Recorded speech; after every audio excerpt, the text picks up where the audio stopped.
Évangile de Jean, chapitre 10, à partir du verset 17 jusqu'au verset 44. À son arrivée, Jésus trouva que Lazare était depuis 4 jours déjà dans le tombeau. Pour les Juifs, l'âme quitte le corps humain définitivement. Il tourne autour du corps humain pendant 3 ou 4 jours et après ça, c'est fini. Il ne peut plus revenir. Elle ne peut plus revenir. Et puis la personne est vraiment considérée comme morte.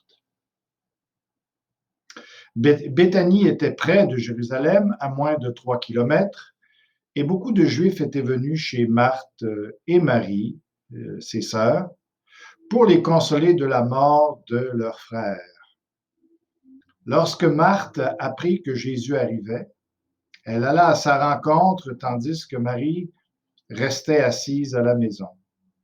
Marie n'avait pas entendu parler de Jésus, sinon elle aussi serait montée à ce moment-là. Marthe dit à Jésus, « Seigneur, si tu avais été ici, mon frère ne serait pas mort. » Évidemment, puisqu'elle savait que Jésus guérissait tous les malades. Cependant, même maintenant, je sais que tout ce que tu demanderas à Dieu, Dieu te l'accordera. Avec ce qui suit, on ne pense pas qu'elle espérait que Jésus ressuscite son frère, mais qu'il allait répondre d'une façon ou d'une autre à leurs besoins ou autre chose. On ne sait pas, elle ne précise pas à quoi elle pense. Jésus lui dit, ton frère ressuscitera. Je sais, lui répondit Marthe, qu'il ressuscitera lors de la résurrection le dernier jour. Alors, si elle avait pensé que Jésus allait ressusciter son frère à ce moment-là, elle n'aurait pas parlé de la résurrection au dernier jour. Jésus lui dit, c'est moi qui suis la résurrection et la vie. Celui qui croit en moi vivra même s'il meurt. Alors, la mort, c'est pas la fin d'une personne, c'est simplement que son âme, son esprit quitte son corps et puis commence une vie qui dure éternellement, mais sans le corps qu'on a ici. Puis la résurrection, ben, c'est de récupérer un corps glorifié qui a des caractéristiques très différentes de celles qu'on a aujourd'hui. Alors, celui qui croit en moi vivra même s'il meurt. Et toute personne qui vit et croit en moi ne mourra jamais. Il ne parle pas de la mort du corps, évidemment, mais il parle d'être séparé ici de Dieu pour l'éternité. Si on a Jésus-Christ comme sauveur, dès le moment où on meurt, on va avec notre sauveur.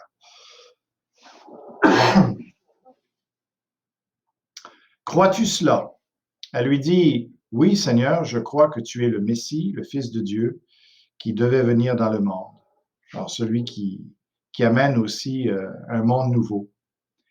Après avoir dit cela, elle alla appeler secrètement sa sœur Marie en lui disant, le Maître est ici, il te demande.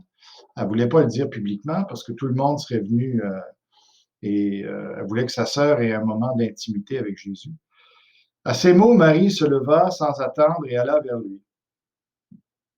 Jésus n'était pas encore entré dans le village, mais il était à l'endroit où Marthe l'avait rencontré.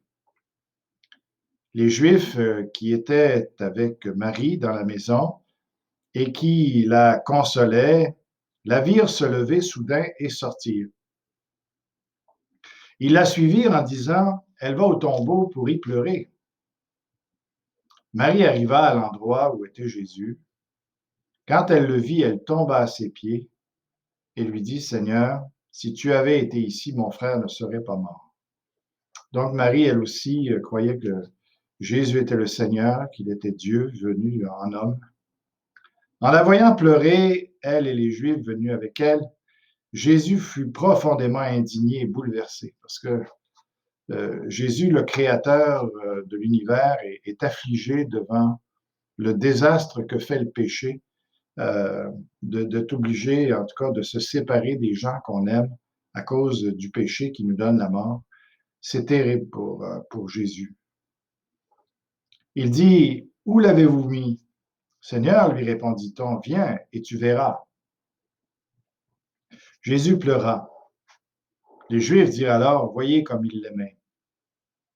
Et quelques-uns d'entre eux dirent, lui qui a ouvert les yeux de l'aveugle, ne pouvait-il pas aussi faire en sorte que cet homme ne meure pas? Évidemment, mais il n'était pas là. Jésus, de nouveau, profondément indigné, se rendit au tombeau. C'était une grotte. Une pierre fermait l'entrée. Souvent, on roulait de grosses pierres en avant des entrées sur un dallot. Jésus dit, enlevez la pierre. Alors, il fallait reculer, rouler la pierre à nouveau vers l'arrière dans le dallot.